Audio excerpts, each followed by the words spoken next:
आज मी तुम्हाला भरली ढोबळी बनवून दाखवणार आहे। भरल्या ढोबळीसाठी या पद्धतीच्या गावरान ढोबळी घ्यायच्या, या पद्धतीने चिरून घ्यायच्या, बिया काढायच्या आणि पाण्यात ठेवायच्या। मिरच्या कापून झाल्या की आता वाटण्यासाठी खलबत्त्यात सुकं खोबरं घ्यायचं, लसूण घ्यायचा, कोथिंबीर याला कुटवून घ्यायचं।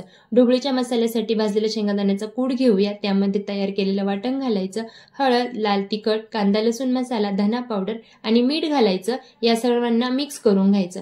पुन्हा यात 2 चमचे तेल घालायचं आणि पुन्हा एकदा मिक्स करून घ्यायचं। ढोबळीचा मसाला तयार। आता ढोबळी पाण्यातून निथळून काढायची, ढोबळीमध्ये हा मसाला भरायचा, मिरची अशी मिटून घ्यायची। सर्व मिरच्या भरून झाल्या की कढईत तेल गरम करायला ठेवायचं। तेल गरम झालं की त्यात मोहरी, जिरे, हिंग, कढीपत्ता, कोथिंबीर घालायची आणि भरलेली ढोबळी त्यात घालून घ्यायची। उरलेला मसाला पण आपल्याला त्यावरती घालून घ्यायचा आहे। किंचितसा मीठ घालायचं आणि 2 ते 3 मिनिटं परतून घ्यायचं आहे। अर्धा कप गरम पाणी घालायचं। मिरची वाफवण्यासाठी 7 ते 8 मिनिटं झाकण ठेवायचं। भरली ढोबळी तयार।